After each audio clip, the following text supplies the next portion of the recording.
CNN के संग में हमारे आज के मेहमान हैं सुनील सरफराज मंच।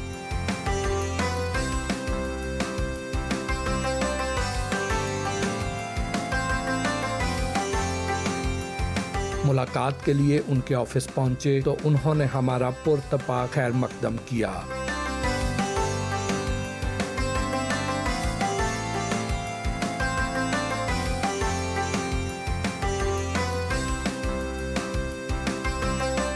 आप तो माशाल्लाह एक सेलिब्रिटी हैं। आज तक किसी गाड़ियों के कारोबार वाले बंदे को इस तरह सेलिब्रिटी नहीं बनते हुए देखा माशाल्लाह। सर ये आपकी ज़रा नवाजी, मैं तो सेलिब्रिटी नहीं समझता। और दूसरी बात ये बड़ी कन्फ्यूजन होती है, हमारा कारोबार गाड़ियों का है नहीं। अक्सर लोग कहते हैं कि शायद पार्कविल कोई शोरूम है और आप गाड़ियाँ लेते बेचते हैं। तो हम basically we are a platform जहाँ पे लोग गाड़ी लगा सकते हैं अगर आपने लगानी है और कोई और ख़रीद रहा है। सो इट्स जिसे कहते हैं ना कस्टमर टू कस्टमर इंटरेक्शन है और हम एक सर्विस प्रोवाइडर हैं, लीड जनरेशन मीडियम है। तो और उसमें फिर हम ऐसा ऐसा कोशिश करते हैं कि लोगों की ज़िंदगी को बेहतर बनाएं।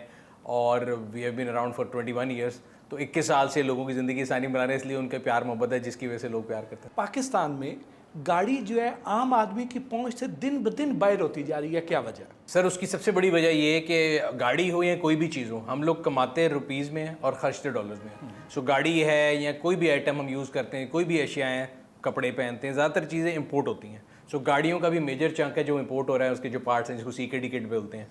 तो अगर आज आप कंपेयर करें आज से 20 साल पहले की गाड़ी की प्राइस और आज डॉलर टर्म में वही होगी। वो पाक रुपये इतना डिवैल्यू हो जाता है तो वो गाड़ी महंगी होती जा रही है। और अक्सर आप देखेंगे बजट आएगा तो लोगों को रोटी से ज़्यादा गाड़ी की प्राइस के बारे में टेंशन होती है।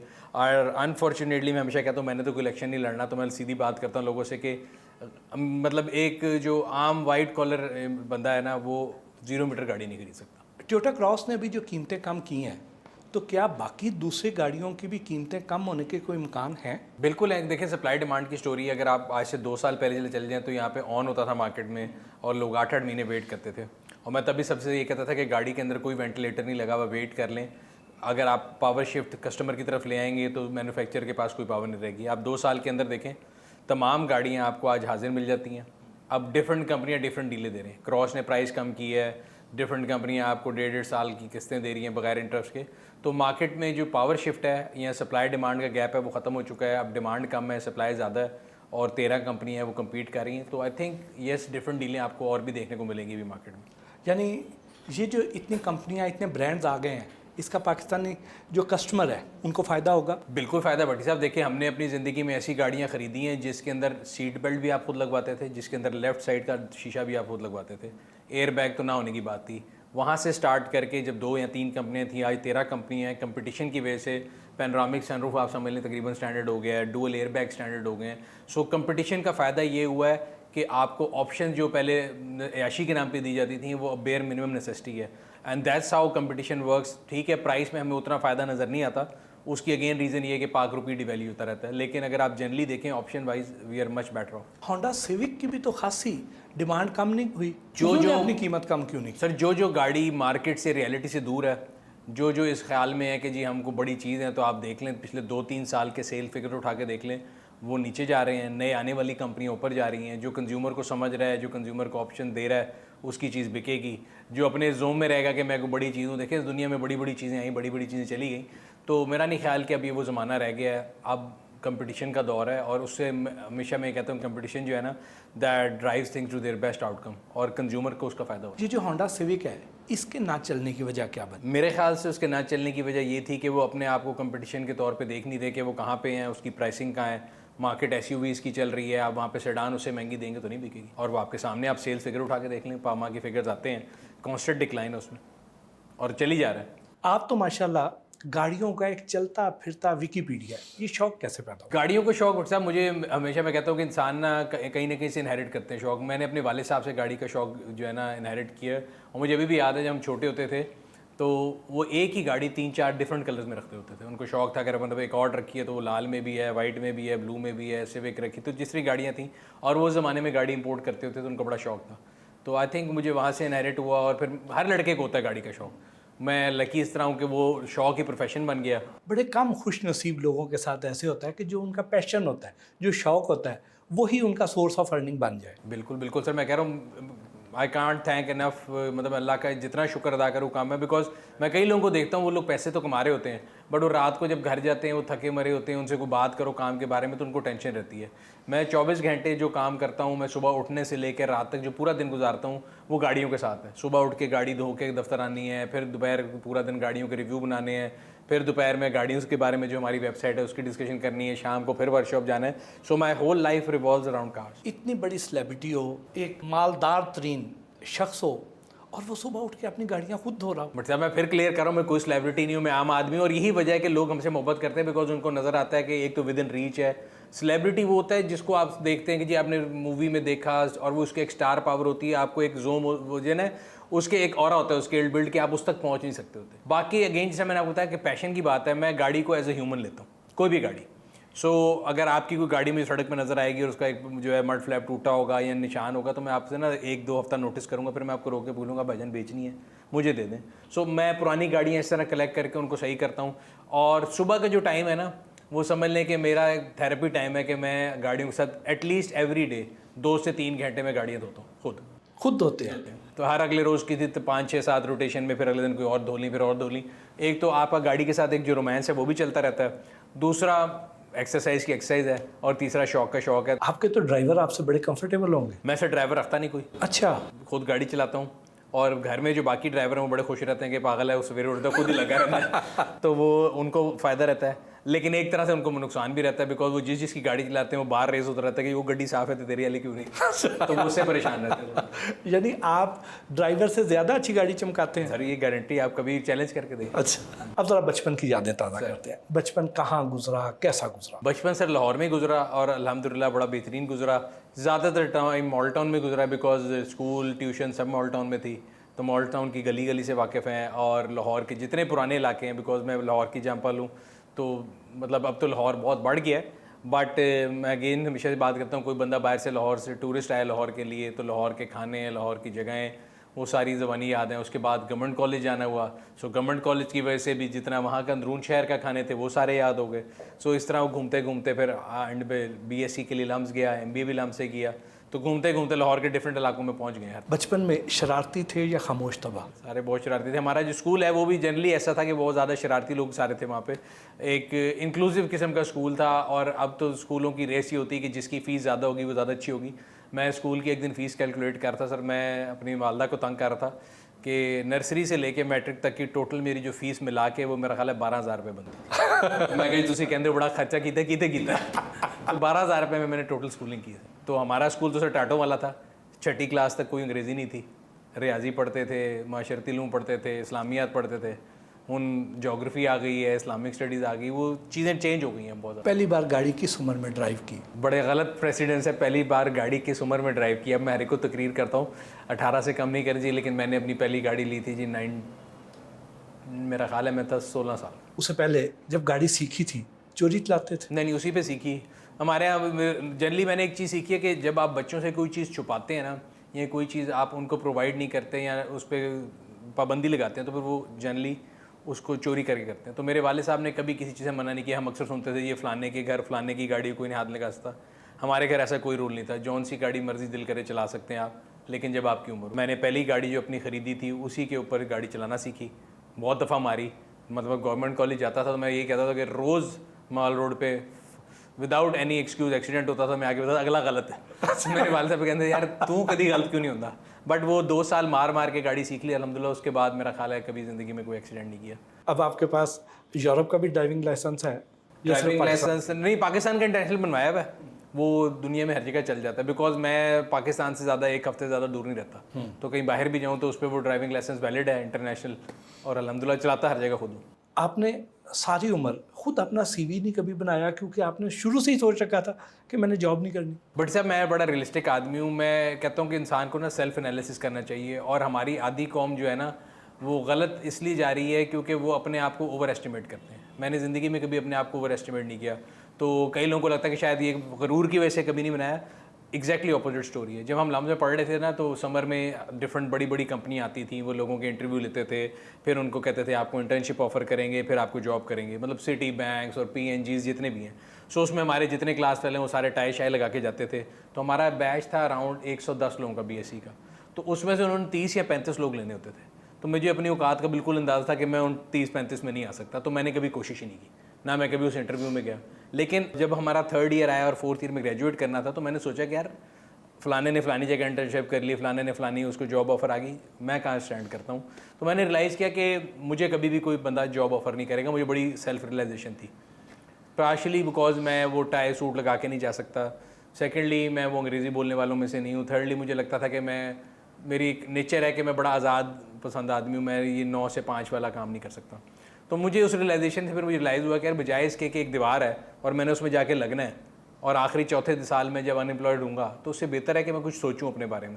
And I always say to people कि it's writing on the wall कि अगर आप लोग कहते हैं कि हमारे मुल्क में यूनिवर्सिटी और तालीम मसला है, मैं कहता हूँ जी तालीम मसला नहीं, अनएम्प्लॉयड मसला है। आप गली में जाएँ, हर गली में हर कोने में सबसे अच्छा कारोबार जो है ना तालीम का। आप फैक्ट्रियाँ लगी हुई हैं अनएम्प्लॉयड बच्चे पैदा करने की और बनाई जाने की। आप कहीं जगह चले जाएँ, अक्सर यूनिवर्सिटी में जाते हैं 13,000 बच्चा, 20,000 बच्चा, 30,000 बच्चा। वो 30,000, 13,000, 15,000, 50,000 हर साल ग्रेजुएट कर रहा है। क्या मार्केट में 50,000 जॉब है? नहीं है। देन आप उनको पहले बता दें कि बेटा एंटरप्रेन्योरशिप एक चीज़ है, खुद काम करो। खुद काम करने के लिए आपको शायद मेहनत ज़्यादा करनी पड़े, रूट लंबा हो, मुश्किल रास्ता हो, लेकिन आपको पता है कि आप एक अनएम्प्लॉयमेंट क्रिएट करने के बजाय आप बल्कि जब खुद काम करते हैं तो आपके साथ और लोगों का रिस्क जुड़ता है।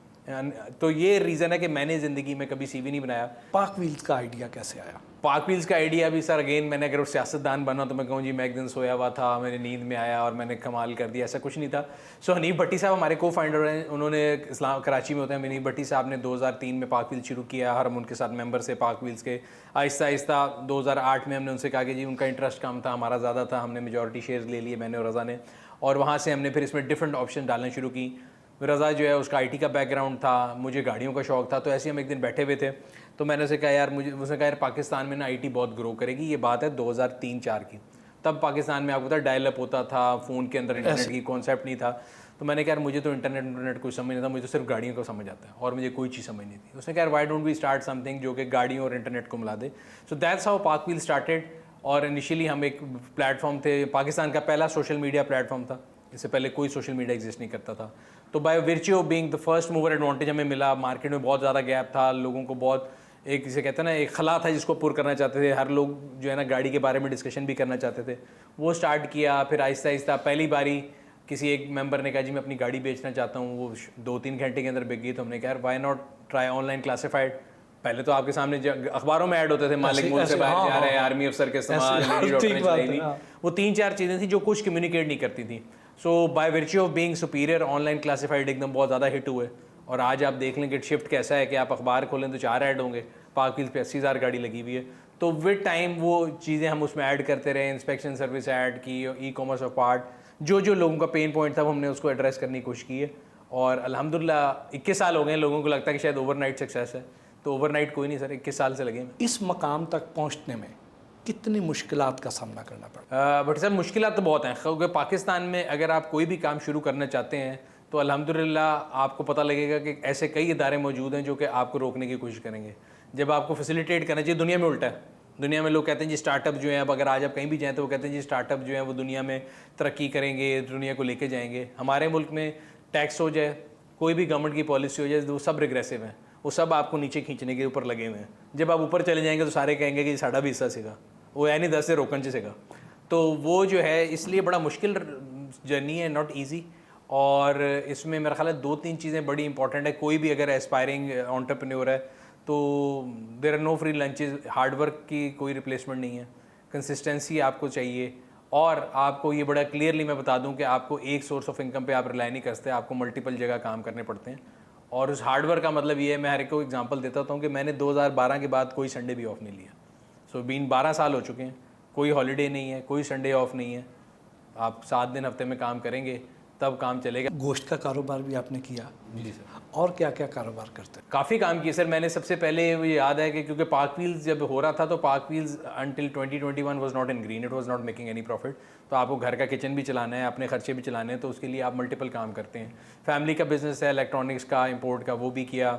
इसके अलावा गिफ्ट आइटम्स के स्टोर खोले, ये गोश्त वाली ट्राई भी मारी बीच में, करके छोड़ दी। और बड़े लेसन सीखे। मैं हमेशा कहता हूँ कि जो कामयाब कारोबार होता है ना वो आपको इतना नहीं सिखाता जितना नाकामी आपको सिखाती है। सोशल मीडिया पर गाड़ियों का रिव्यू करने का ख्याल कैसे आया? आपसे पहले पाकिस्तान में तो कोई नहीं करता था। नहीं करता था, और वो भी अगेन सर स्टार्टअप जो कल्चर है ना, स्टार्टअप में होता ही है कि आपको सारे काम करने होते हैं। सो हमारे दफ्तर में मैं हमेशा इनको मजाक उड़ाता हूँ कि मेरा ख्याल है सबसे ज़्यादा काम करने वाला मैं आदमी हूँ। अगर गाड़ी रिव्यू करना है तो सुबह उसको धोना भी मैंने खुद है, उसको टाइम पे पहुँचाना भी मैंने खुद है। तो सारी चीज़ें, स्टार्टअप कल्चर ये होता है कि जस्ट रोल योर स्लीव और डू एवरीथिंग। ये नहीं है कि जी मैं कहूँ जी मैंने तो सिर्फ रिव्यू करना है, फाइनेंस वाला काम मेरा नहीं है, ये वाला काम मेरा नहीं है, हम हर काम कर सकते हैं। सो हम लोगों ने 2014 में बड़े सालों बाद टोयोटा की नई शेप आई, तो मेरी वालदा के लिए गाड़ी खरीदी। तो हमने कहा चलो यार ये नई गाड़ी आई है इतने सालों बाद, तो इसका एक रिव्यू बनाते हैं। ऐसी आइडिया आया, रिव्यू हमने बनवाया किसी से, उसका जो बिल आया मेरे पास वो 3.5 लाख रुपए का था। मैंने कोई 3.5 लाख रुपए का बिल, ये किस चीज़ का है? तो हमने खैर लगा लिया एक्सेल शीट के किस किस चीज़ का बिल है। पहली लाइन थी टैलेंट कॉस्ट 80,000। मैं कहा जी टैलेंट कॉस्ट क्या होती है? उन्होंने कहा जी जो लड़का है ना ये वीडियो में, ये टैलेंट। मैं कहा इसका टैलेंट गोरा होने के अलावा और अंग्रेज़ी बोलने के अलावा क्या है? उन्होंने कहा सर ये टैलेंट है आप में है। मैं कहा नहीं। कहते तो बस इसलिए देने पड़ेंगे। मैंने कहा भाई वो गाड़ी का रिव्यू बना रहा है, उसमें वो गोरा हो काला हो डजेंट मैटर, वो अंग्रेज़ी बोले इट डजेंट मैटर, उसको गाड़ी के बारे में इन्फॉर्मेशन होनी चाहिए, वो उसको नहीं है, मुझे उससे ज़्यादा है। तो उन्होंने कहा जी आप कर सकते हैं। Why not. तो हमारे चैनल पे आज भी पड़ा है, पहला रिव्यू किसी और ने किया था। तो उसके बाद दूसरा मैं कहा जी अगले में टैलेंट मैं हूँ, 80,000 रुपये तो माइनस करो अगले रिव्यू। तो अच्छा जी बाकी ये जी कैमरों की रेंट फ्लांटम का। मैंने कहा अगेन हमने कोई मूवी तो बनानी नहीं कि हमें कोई बहुत फैंसी कैमरे चाहिए। आम कैमरे पकड़ो, DSLR कितने का 3-3.5 लाख का। That's how we started, we made a channel. और अल्हम्दुलिल्लाह अब आप देखें 2+ मिलियन हमारे रिव्यू जो हैं फॉलोअर्स हैं। और मेरा ख्याल है साउथ ईस्ट एशिया में गाड़ियों का चैनल हमसे बड़ा कोई नहीं है। जब भी किसी गाड़ी का रिव्यू करने के लिए जाते हैं तो किन किन चीज़ों पर फोकस करते हैं? It's a very high risk product. तो उस पर गाड़ी का रिव्यू करने के लिए मैंने एक बड़ा स्टैंडर्ड बनाया हुआ है। मैं गाड़ी को खुद 3 से 3,500 किलोमीटर चलाता हूँ पहले, उसको कच्चे में, पक्के पे, लॉन्ग पे, शहर में, हर जगह डिफरेंट एटमॉस्फेयर में चला के उसकी फ्यूल एवरेज, उसके अंदर क्या अच्छाई हैं क्या बुराई हैं। सो एक गाड़ी का रिव्यू करने के लिए एवरेज जो मेरा टाइम मुझे लगता है वो 20 से 25 दिन है। बड़ा लंबा प्रोसेस होता है। और जिस गाड़ी का आप रिव्यू करते हैं, क्या वो कंपनी को, वो ब्रांड आपको गाड़ी भेजता है या आप खुद किराए पे लेते हैं, किसी दोस्त से मांगते हैं या ख़रीदते हैं, क्या करते हैं? डिपेंड करता है बट साहब, कई चीज़ें ऐसी हैं कि जो आप खुद खरीद के कर लेते हैं। कई कंपनियां जिनके पास अवेलेबल होता है वो कहते हैं हाँ जी ठीक है हमारी प्रोडक्ट है आप करें रिव्यू। बट एक चीज़ बड़ा क्लियर होती है, हम उनको बड़ा क्लियर पहले दिन से बताते हैं कि आपने अगर गाड़ी भी दे भी रहे हैं तो आपने हमारा रिव्यू ख़रीदा नहीं है, आपने हमारा ओपिनियन नहीं ख़रीदा। सो बस बच्चा आपका है, उसकी अच्छाइयाँ बुराइयाँ हमने बतानी है। समझ आती है ठीक है, नहीं तो हम खुद खरीद लेंगे। सो कोई किसी दोस्त से ले लेते हैं, कोई ख़रीद लेते हैं, कोई कंपनी भेज देती है, मिक्स ऑफ ऑल चलता है। बट एक चीज़ हमने अल्लाह का शुक्र है 21 साल में स्टैंडर्ड सेट किया। आप मार्केट में किसी को पूछ सकते हैं कि वी टेक नो डिक्टेशंस। जो हमें इंडिपेंडेंट व्यू लगता है गाड़ी के बारे में वो हम क्लियर बता देते हैं। बाज़ लोगों के ख्याल में कि आप हैवल को बहुत ज़्यादा हाई रेट करते हैं, कि उसके साथ आपकी कोई एसोसिएशन है, उनके साथ कोई दोस्ती है या उन्होंने को आपको स्पॉन्सर किया हुआ है। अच्छा, मज़े की बात ये है कि लोगों को ये भी लगता है और लोगों को ये लगता है कि हम होंडा को बहुत ज़्यादा बैश करते हैं। तो होंडा भी मेरा कस्टमर है, 13 के 13 कंपनी जितने हम सबके साथ काम करते हैं। मेरा उन सबसे बड़ा लव और हेट रिलेशन है। उनको अगर मतलब एक खून माफ़ हो तो शायद वो मेरा हो, तो मैं डिक्टेशन उनमें से किसी से भी नहीं लेता। सो जब किसी की गाड़ी की अच्छाई करो वो खुश हो जाता है, जब बुराई करो तो वो कहते हैं जी दूसरे ने कहा है तो कर रहे हैं। सो इसलिए मतलब मैं उस बारे में इतना को ख़ास वो नहीं करता। बाकी हैवल का अगर ताल्लुक है, मुझे लगता है कि बड़े अरसे बाद एक ऐसी कंपनी आई थी जिसने मार्केट को डिसरप्ट किया। और एक जो मार्केट में एक कॉन्सेप्ट था कि चाइनीज़ चीज़ शायद जो है ना, मतलब हमारे मुल्क में कहते थे तो ओरिजिनल वर्सेस आर्टिफिशियल की जगह चाइना लिख दो। तो अब अगर आप देखें 3-4 साल हो गए मार्केट में, इस टाइम पे मार्केट में अगर आप देखें तो वाहिद गाड़ी है जो प्रीमियम पे या बराबर बिक रही है, बाकी सब नीचे बिक रही हैं। मुझे लगता है कि it's true value to money. और उनका सिर्फ एक वेरिएंट, ये नहीं कि उनकी सारी प्रोडक्ट, उनकी H6 HEV जो थी गाड़ी वो मुझे बड़ी पसंद थी। इस तरह होंडाई सोनाटा मुझे लगता है बड़ी अच्छी गाड़ी है, ट्रू वैल्यू टू मनी है, तो उसकी वजह से है। बाकी ना तो मेरे पास हैवल का कोई शेयर है, ना उनका शेयर 40 से 1400 पे चला गया, मुझे कोई फ़ायदा नहीं है। मेरी एक बड़ी सिंपल सी पॉलिसी है कि सर जो चीज़ अच्छी है उसके बारे में क्लियरली बोलो। येस अल्हम्दुलिल्लाह हमारी प्लेटफॉर्म की आप पावर ये कह सकते हैं कि अगर हम किसी की चीज़ की तारीफ़ कर रहे हैं और वो लोग ले रहे हैं, तो हम 2016 से 24 में आ गए हैं, 8 साल से हम रिव्यू कर रहे हैं। मैं तो लोगों से कहता हूँ कि सर ओपन चैलेंज है, मैं वो कह रहे हैं शेयर लिए या नहीं लिए, गाड़ी तो वहीं पे है ना। तो जो अगर आप 8 साल से मैं रिव्यू कर रहा हूँ, आप मुझे गलती निकाल के बता दें कि जी आपने ये रिव्यू किया था, ये तारीफ़ की थी, ये गलत थी। एक गाड़ी के रिव्यू पर आपका कितना खर्चा आ जाता है, क्योंकि जब आपको उसको 3-4 हज़ार किलोमीटर चलाना भी पड़ता है, उसको आपने उसका पेट्रोल भी ज़ाहिर है डलवाना है, उसका ऑयल भी चेंज कराना है, उसमें कोई वेयर एंड टियर भी हो सकती है। अच्छा, मज़े की बात है कि आज तक किसी भी गाड़ी में नुकसान नहीं हुआ। रीज़न ये था कि पाकिस्तान प्रीडोमिनेटली जो है सप्लाई कंस्ट्रेंट मार्केट थी, ऑन की मार्केट थी। तो होता ये था कि आप गाड़ी लें 0 मीटर, मैंने कभी ज़िंदगी में ऑन नहीं पे किया, ठीक है जी। गाड़ी लें 0 मीटर, उसको चलाएं, उसमें पेट्रोल डलवाएं, टोल पे करें, सारा कुछ समेत वो गाड़ी उस नुकसान नहीं देती थी कभी भी। पहली बात तो ये। और दूसरा ये कि मतलब देखें, जिम्मेदारी और उसके लिहाज से बड़ा छोटी कॉस्ट है। क्या कॉस्ट होगी? 4000 किलोमीटर आपने गाड़ी चलानी है, अगर 10 की भी एवरेज दे रही है गाड़ी तो कितना 400 लीटर पेट्रोल खा जाएगी। 400 लीटर पेट्रोल आज के लिहाज से आप लगा लें कितना बनता होगा? 1 लाख का शायद 1,20,000 बन जाएगा अगर वो बहुत मैक्सिमम वो होगा। बल्कि नहीं, 400, मेरी मैथ्स थोड़ी वीक है, 300 रुपये भी अगर लगाएं और 400 हाँ तो इतना ही बनेगा। तो उसके अंदर अंदर हो जाता है। तो वो उससे ज़्यादा तो आप मतलब यूट्यूब वीडियो से भी कमा सकते हैं, वो तो कोई इशू नहीं। आपकी अपनी ड्रीम कार कौन सी है? ड्रीम कार के बारे में व्हाट्सएप में हर एक को कहता हूँ कि एक ऐसी चीज़ है, मैं ना मतलब मुझे एक लोगों को मैं मजाक करता हूँ तो दोस्तों कि मैं सोचता हूँ यार ये गाड़ी अल्लाह मियाँ मिल जाए। और I have been lucky enough कि मैंने बचपन से लेके आए तक जिस गाड़ी के बारे में ड्रीम किया है वो मुझे अल्लाह मियाँ ने अता ज़रूर की है। अच्छा, मैं कहता हूँ अल्लाह मियाँ ये दे दें, इसके बाद दोबारा नहीं मांगूंगा। एग्जैक्ट हफ्ते बाद मैं कहता हूँ अच्छा उन्होंने अगली दिन मांग शुरू करता हूँ। तो जिस तरह बच्चा माँ से मांगता है ना, तो इस तरह मैं अल्लाह मियाँ के साथ एक कनेक्शन है। मैं हमेशा कहता हूँ कि अच्छा अल्लाह मियाँ ये गाड़ी मिल जाए, फिर नहीं तो चेंज होती रहती है, आगे से आगे की जस्तुजू चल रही है। पाकिस्तान में इस वक्त जितनी भी गाड़ियाँ अवेलेबल हैं उनमें से सबसे ज़्यादा आपको कौन सी पसंद है? अच्छा, मेरी चॉइस गाड़ियों में ज़रा पुरानी गाड़ियों की है, बहुत ज़्यादा पुरानी की नहीं। 90s के अंदर जो है ना, वो मतलब 90s के अंदर एक मर्सिडीज़ आती थी SL, उसको बोलते हैं R129, वो मेरी ऑल टाइम फेवरेट है। पाकिस्तान में ये जो इस वक्त जितनी भी ये गाड़ियाँ चल रही हैं, इनमें से जैसे टोयोटा की गाड़ियाँ हैं, सबसे ज़्यादा बिकती मेरा ख्याल है टोयोटा की गाड़ी है। रिलायबिलिटी के हवाले से क्राउन कार टोयोटा कहते हैं। सर, अगर नंबर के लिहाज से देखेंगे तो सबसे ज़्यादा यूनिट अगर बिकते होंगे तो वो सुजुकी के होंगे, बिकॉज एंट्री लेवल कार है, 660 सीसी कार है। मैं कहता हूँ पहले मेहरान थी, अब ऑल्टो पाकिस्तान की नेशनल कार है। अगर उसके बाद अगर आप वैल्यू वाइज देखें तो यस टोयोटा की होंगी। और उसकी रीज़न ये है कि एक तो अर्ली मूवर एडवांटेज है, 93 94 से मौजूद है यहाँ पे, पाकिस्तानी मार्केट को समझते हैं। दूसरा, डीलरशिप नेटवर्क सबसे ज़्यादा है।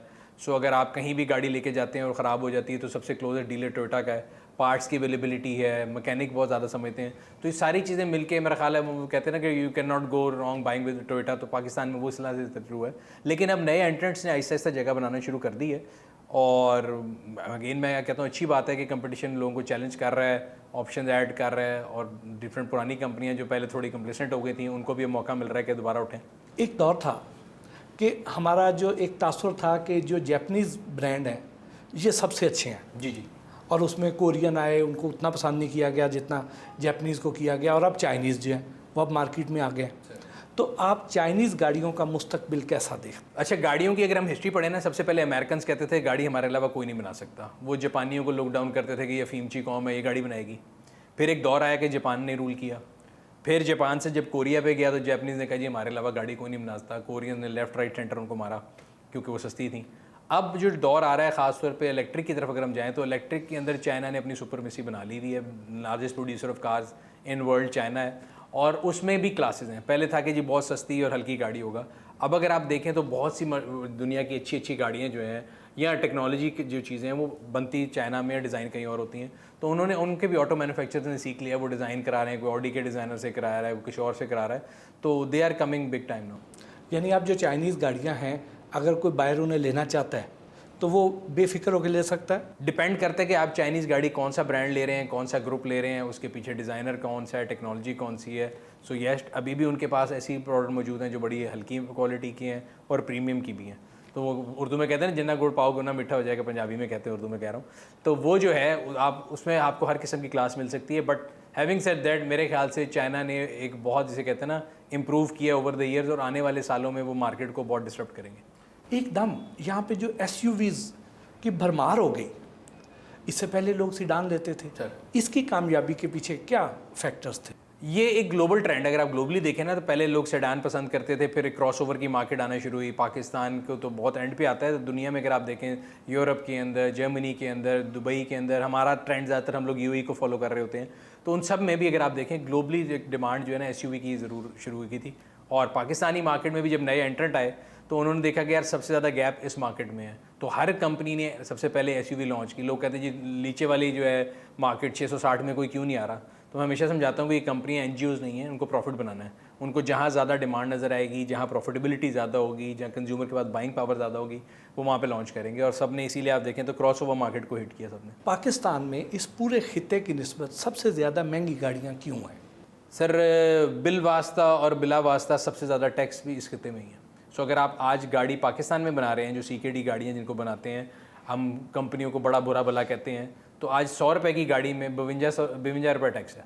तो 52% of every car is tax अगर वो लोकल बनती है। अगर इम्पोर्ट होती है तो 432% ड्यूटी। ये जो आप और मैं लग्जरी गाड़ियाँ देख रहे हैं पाकिस्तान में, मैं तो कहता हूँ सलूट है इन लोगों को जो ले रहे हैं। अगर दुनिया में देखें तो इसकी कॉस्ट 1/5 है, महंगी तरीन गाड़ियाँ हैं। तो tax is the biggest thing I guess, जिसकी वजह से अगर आपको गाड़ियाँ महंगी लगती हैं। पिछले कुछ अरसे में गाड़ियों की जो सेल है वो बढ़ी है या ड्रॉप हुई है? न्यू कार की जो प्रोडक्शन है वो भी नीचे गई है, सेल भी नीचे गई है। सो अगर हम अपनी जो इकोनॉमिक ग्रोथ देखते आ रहे हैं, 2016 में पहली कॉम्प्रिहेंसिव ऑटो पॉलिसी आई थी, तब पाकिस्तान साल की तकरीबन 1,50,000 गाड़ियाँ बनाता था। वो 18, 19, 20 में फिगर तकरीबन 2.5 लाख के करीब गया पीक पे। और हम अगर कोरोना ना आता और जो एक्सपेक्टेशन थी कि ये 4 से 5 लाख पे जाएगा 14 ऑटो मैन्युफैक्चर के साथ, लेकिन अनफॉर्चुनेटली अभी भी आप 1.5 लाख के फिगर पे खड़े हैं। यानी 3 ऑटो मैन्युफैक्चरर भी 1.5 लाख बना रहे थे और 13 भी 1.5 लाख बना रहे हैं। सो केक का स्लाइस जो है ना वो छोटा हो गया, केक उतना ही है, अब वो डिवीज़न 13 कंपनियों में हो रही है। और उसकी सबसे बड़ी वजह इकोनॉमिक डाउन टर्न है पाकिस्तान का। ये जो इम्पोर्टेड गाड़ियाँ आती हैं पाकिस्तान पे, जिस पे आपने बताया कि 432% टैक्स हम लगा देते हैं, अगर इतना टैक्स ना लगाया जाए तो क्या इससे हमारे जो 14 मैन्युफैक्चरर्स हैं इनको हेल्दी कंपटीशन का सामना नहीं करना पड़ेगा और ये अपनी गाड़ी की कीमतें रैशनलाइज नहीं कर देंगे और आम कंज्यूमर को उसका फ़ायदा नहीं होगा? बट साहब ये वो आर्गूमेंट है जिसकी वजह से जो पाकिस्तान की इंडस्ट्री आज तक ग्रो नहीं की।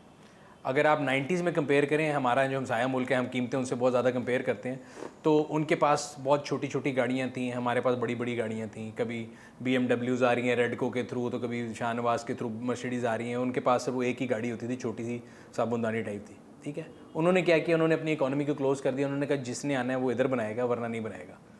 ठीक है, इकोनॉमिक टर्म है कि आप अपनी इकोनॉमी को क्लोज़ कर देते हैं। हमने क्या किया, हमने कहा जी हमने ऑटो मैन्युफैक्चरर को धमकी देनी है, हम 10 साल की इंपोर्ट खोल देंगे।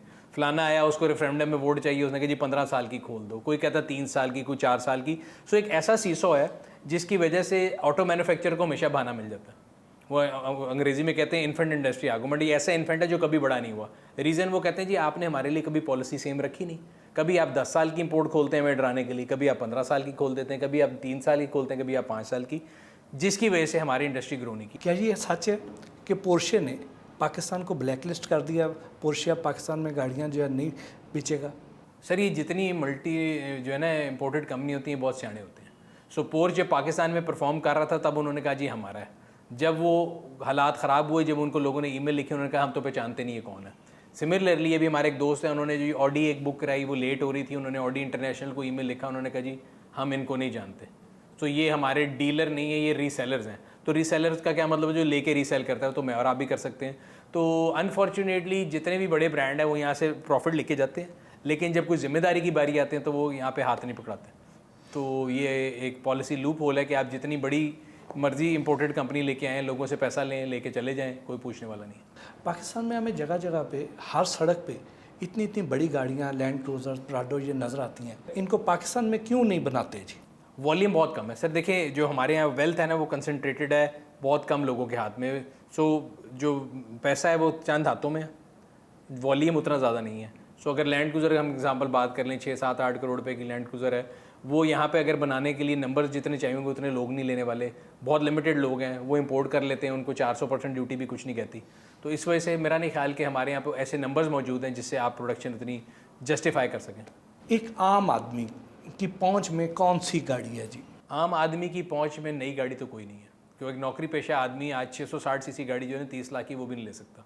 उसने बिजली का बिल देना है, घर का किराया देना है, फिर डिफरेंट इदारों के टैक्स देने हैं, फिर उसको नीलम जेलम सरचार्ज भी पढ़ना है, फिर उसको सारा कुछ पढ़ना है। सो वो सिंपल सी बात है, तो बेचारा ज़िंदगी गुजार ले, फिर उसने बच्चों की फ़ीस देनी है, फिर उसने टैक्स वालों को जाके बताने कि उसने फ़ीस के पैसे कहाँ से अरेंज किए थे। तो ये सारा कुछ करते करते वो बेचारा ज़िंदगी में धूप छाँव में मोटरसाइकिल पे गुजार सकता है। मेरा नहीं ख्याल कि आम मतवसत तबके का आदमी 0 मीटर गाड़ी खरीद सकता ये जो हमें मुख्तलिफ शोरूम्स पे इम्पोर्टेड गाड़ियाँ नज़र आती हैं, उसमें छोटी भी हैं, उसमें बड़ी भी हैं, और ये जो गाड़ियाँ हैं इनका यहाँ पे कोई सेल्स नेटवर्क नहीं है, उनके पार्ट्स नहीं मिलते हैं, लेकिन मार्केट में वो बहुत ज़्यादा उसकी भरमार है। तो क्या आम आदमी को ऐसी गाड़ी ख़रीदनी चाहिए? सर एंट्री लेवल पे तो मैं बड़ा सख्त खिलाफ हूँ कि जो 660 सीसी लोग इंपोर्टेड लेते हैं। उसकी रीज़न ये है कि वो ज़्यादातर एक्सीडेंटेड आती हैं, फिर जब आप यहाँ पे लेते हैं तो उसमें एयर बैग नहीं खुलता, फिर बाद में लोग रोते हैं कि जी महंगी होगी, ये हो गया, वो हो गया। पाकिस्तान में जो गाड़ियाँ बन रही हैं उनमें जो बेयर मिनिमम आपको चाहिए ऑप्शन वो सारी मौजूद है। बट पार्ट्स की अवेलेबिलिटी का ये कि एक ऑल्टरनेट नेटवर्क बन गया हुआ है, इंपोर्ट होता है, स्क्रैप में आता है, तो यूज़ पार्ट बहुत आ जाता है, तो वो अवेलेबिलिटी तो उस तरह से इशू नहीं है। बट फिर भी एंट्री लेवल में मैं हर एक को यही सजेस्ट करता हूँ कि जो मेड इन पाकिस्तान गाड़ी वो लेनी चाहिए। इलेक्ट्रिक गाड़ी का पाकिस्तान में मुस्तकबिल कैसा दिखा? सर इलेक्ट्रिक गाड़ी का पाकिस्तान में मुस्तकबिल नारों, वादों और कस्मों तक तो बहुत अच्छा है, वैसे कोई नहीं है। बिकॉज अगेन अभी हम इलेक्ट्रिक पॉलिसी की बात कर रहे थे या गाड़ियों की पॉलिसी की बात कर रहे थे। 2018 में आपने भी नारे सुने होंगे कि टोल भी फ्री होगा, रजिस्ट्रेशन भी फ्री होगी, सारा कुछ होगा। वो सारे नारे वादे ऐसे ही हैं जैसे इलेक्शन से पहले किए जाते हैं और बाद में फ़ोन नहीं उठाया जाता। तो आज ना कोई इलेक्ट्रिक गाड़ी की रजिस्ट्रेशन फ्री है, ना टोल फ्री है, ना चार्जिंग नेटवर्क है। चार्जिंग जहाँ पे है वहाँ पे भी रिलायबिलिटी नहीं है, रेट बहुत ज़्यादा है। ये वाहिद मुल्क है दुनिया का जहाँ पे आप एक्साइज में जब जाते हैं तो वो चार्ज जो गाड़ी जो इलेक्ट्रिक जिसमें इंजन नहीं होती वो आपको बताते हैं ये कितने सीसी पे कन्वर्ट होगी और वो आपसे उससे बहुत ज़्यादा फीस लेते हैं। तो ये सारी चीज़ें मिल के मेरा नहीं ख्याल, ये अमीरों के शौक है सर, टॉयज़ हैं। और अगर इलेक्ट्रिक रेवोल्यूशन आनी है तो वो 2 व्हीलर और 3 व्हीलर के थ्रू आएगी, वो 4 व्हील गाड़ियों से नहीं आ सकती।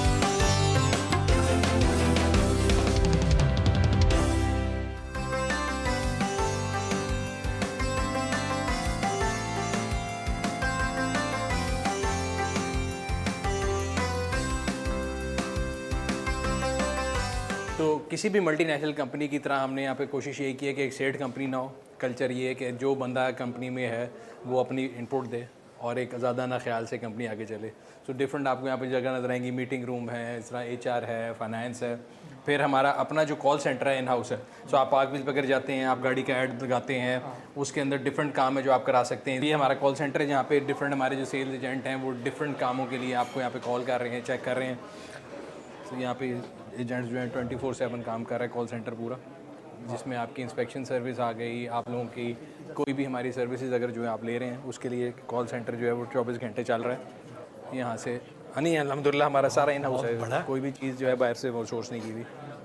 तो ये जो है कस्टमर्स की रहनुमाई करते हैं, आपने कोई प्रोडक्ट मंगानी है वो है, कोई इंस्पेक्शन बुक करानी है, कोई भी रिलेटेड हमारी सर्विस से कोई भी एतराज़ भी है तो उसके लिए भी हमारी हेल्पलाइन 24 घंटे चल रही है। कुछ लोग ये समझते हैं, जैसे आपने अभी बताया, कि शायद ये एक कंप्यूटर रख के बैठे हुए हैं और वहाँ से ये चीज़ें मैनेज हो रही हैं। कुछ लोग ये समझते हैं कि आपका शायद शोरूम है और आप बस गाड़ियाँ बेचते भी हैं, ख़रीदते भी हैं और आप ये काम करते हैं। ये एक प्लेटफॉर्म है जहाँ पे लोग आके अपनी गाड़ी लगा सकते हैं बेचने के लिए, दूसरे लोग डायरेक्टली अप्रोच करके ख़रीद सकते हैं। उसके अलावा डिफरेंट सर्विस मैंने आपको बताया कि आपने इंस्पेक्शन करानी, बल्कि मैं आपको भी दिखाता भी हूँ कि गाड़ी अगर आपने ख़रीदनी हो, तो मैंने एक गाड़ी लेनी थी तो उसकी इंस्पेक्शन कैसे होती है ताकि आपको पता लगे कि इंस्पेक्शन में क्या क्या चीज़ें होती हैं वो, और उससे रिलेटेड जितनी चीज़ें हैं। तो तमाम डिपार्टमेंट जिस तरह किसी भी कंपनी में होते हैं, सेल्स का डिपार्टमेंट अलग है, ह्यूमन रिसोर्स अलग है, मार्केटिंग का अलग है, बल्कि हमारी जितनी ऐप है वो भी सारे इन हाउस बिल्ड है। ये नहीं कि आपने किसी कॉपी पेस्ट कर लिया। तो हमारे जितने इंजीनियर्स हैं अभी आपको यहाँ पे फ्लोर में दिखाते हैं, तो वो जो है वो हमारी अपनी टीम है जो सारे इसके हमारे सॉफ्टवेयर भी बनाती हैं, ऐप्स भी बनाते हैं।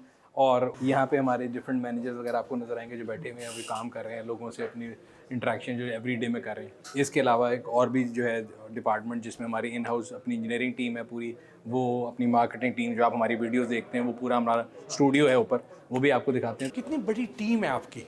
टीम टुगेदर सर पाकिस्तान में हमारे 3 ऑफिस हैं, लाहौर, कराची, इस्लामाबाद, और बाकी रिमोट ऑफिस हैं। टोटल मिला के मेरा ख्याल है अगर हम पाक व्हील्स फैमिली की बात करें, क्योंकि मैं इसको फैमिली कहता हूँ, तो we are a family of around about 320 people.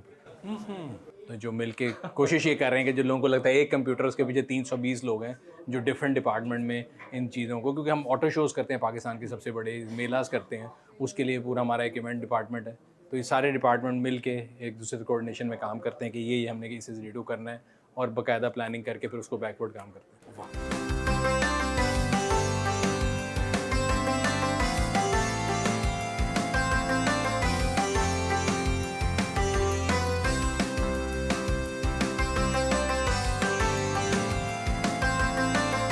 Sunil Sarfaraz मंच के साथ गाड़ी की इंस्पेक्शन भी की।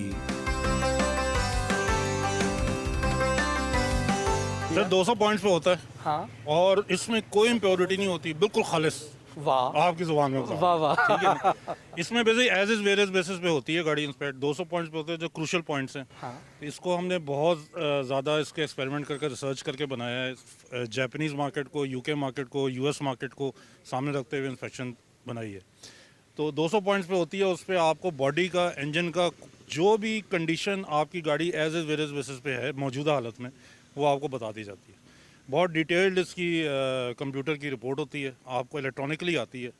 और मज़े की बात यह है कि अब ये गाड़ी हो रही है, जैसे सुनील साहब खरीदना चाह रहे हैं, हाँ, तो इसकी हो सकता है हमने 2 साल पहले भी की हो, तो वो भी हमारे सिस्टम में है।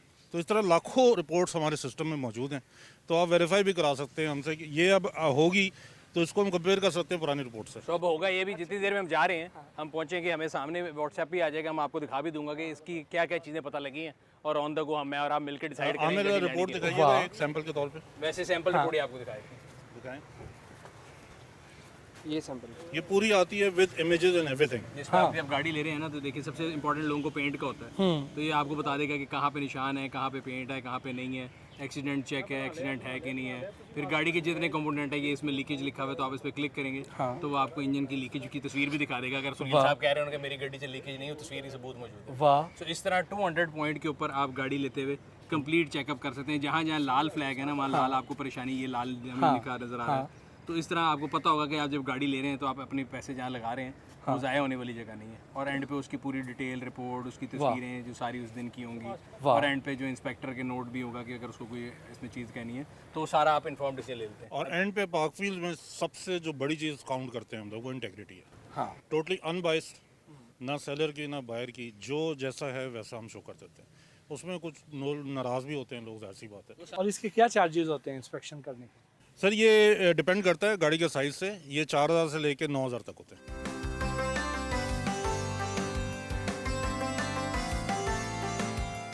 इलेक्ट्रिक गाड़ी जो है सर, ये हमें इतनी ज़्यादा महंगी क्यों मिलती है जी? इलेक्ट्रिक गाड़ी एज अ टेक्नोलॉजी जो है ना महंगी है, क्योंकि नई चीज़ आई है। जब भी हम बात कर रहे थे टैक्सेस की, अगर टैक्सेस की बात की जाए तो वो मिनिमल उसके ऊपर ड्यूटी है। गवर्नमेंट ने बड़ा सपोर्ट किया था शुरू में, तो 62% के करीब थी। अब इस बजट में उन्होंने कहा कि $50,000 से अगर ऊपर है तो उस पर तकरीबन 100% ड्यूटी है। अभी भी लोएस्ट बैंड में से, वरना 450% है। बट क्योंकि एक नई चीज़ है, दुनिया में एक नया ट्रेंड आ रहा है, तो वो टेक्नोलॉजी ही महंगी है, इसलिए वो जनरली लोगों को लगता है कि शायद बहुत महंगी गाड़ी। पाकिस्तान में ये जो गाड़ी होती है ये एसेट होती है जी, और ये अपनी कीमत बढ़ाती है, सही है। लेकिन जो इलेक्ट्रिक गाड़ी है क्या ये भी अपनी कीमत बढ़ाएगी या ये मोबाइल की तरह कीमत ड्रॉप कर देगी? आपने बिल्कुल से कहते हैं ना, हिट द आपने सर पे बिल्कुल मारा है और बिल्कुल सही बता दिया है। मेरे ख्याल से इलेक्ट्रिक गाड़ियाँ एक मोबाइल की तरह हैं और हर साल वो अपनी वैल्यू डिक्रीज करेंगी। रीज़न ये है, आज आप एक इलेक्ट्रिक गाड़ी लेते हैं जिसकी 400 किलोमीटर रेंज है, साल बाद उससे आधी कीमत पे डबल रेंज वाली गाड़ी आ जाती है, तो आपकी गाड़ी तो उससे भी नीचे रह जाती है। और ये मैं एक रिसर्च भी पढ़ा था कल कि 3 साल के अंदर इलेक्ट्रिक गाड़ियाँ जो है ना वो बिल्कुल अपनी मिनिमल वैल्यू पे आ जाती हैं, क्योंकि टेक्नोलॉजी बढ़ती जा रही है, बड़े से बड़े सेल आते जा रहे हैं, बेहतर टेक्नोलॉजी आ रही है। तो आप बिल्कुल ठीक कह रहे हैं। और यही वजह है कि हमारे यहाँ पे क्योंकि लोग गाड़ी को प्राइस बाउंड के तौर पे लेते हैं, तो वो कहते हैं यार इलेक्ट्रिक लेंगे तो साल बाद तो नुकसान हो जाएगा, इसलिए वो नहीं ले रहे। पाकिस्तानी अवाम को क्या पैगाम देते हैं कि पाकिस्तानी अवाम को हाइब्रिड गाड़ी पे जाना चाहिए या इलेक्ट्रिक पे जाना चाहिए या पेट्रोल पे जाना चाहिए? बट सर मेरे ख्याल से जो शिफ्ट है ना पेट्रोल से डायरेक्ट इलेक्ट्रिक पे जाना तो बेवकूफ़ी है। पेट्रोल से अगर आपको शौक है कि आपने कन्वर्ट करना है और सेविंग करनी है, तो फिर हाइब्रिड, फिर इलेक्ट्रिक।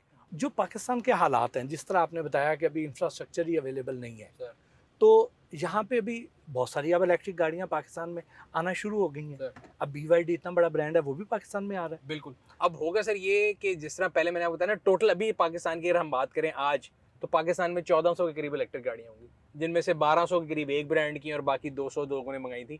बट अब पिछले 1 महीने के अंदर BYD, चंगान की दीपाल और 1-2 और कंपनियां जो इलेक्ट्रिक गाड़ियां लेके आ रही हैं। सुनील मान के साथ उनके घर पहुंचे, जहां उन्होंने अपने गैराज में खड़ी तमाम गाड़ियां दिखाईं।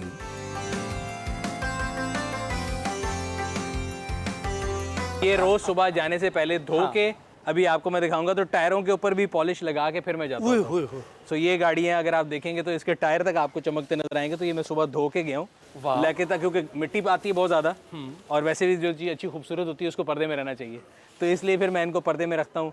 ये भी पुरानी है, तो मेरे मैं आपको बता रहा था कि मैं गाड़ियाँ इकट्ठी कर रहा हूँ जो मेरा पहले होती थी। सो ये मेरी दूसरी गाड़ी जो थी वो ये थी। ये दूसरी गाड़ी ये दूसरी गाड़ी थी। ये हमारे रैली का ट्रक है जी, टकोमा। रैली में भगाने के लिए तैयार किया हुआ है।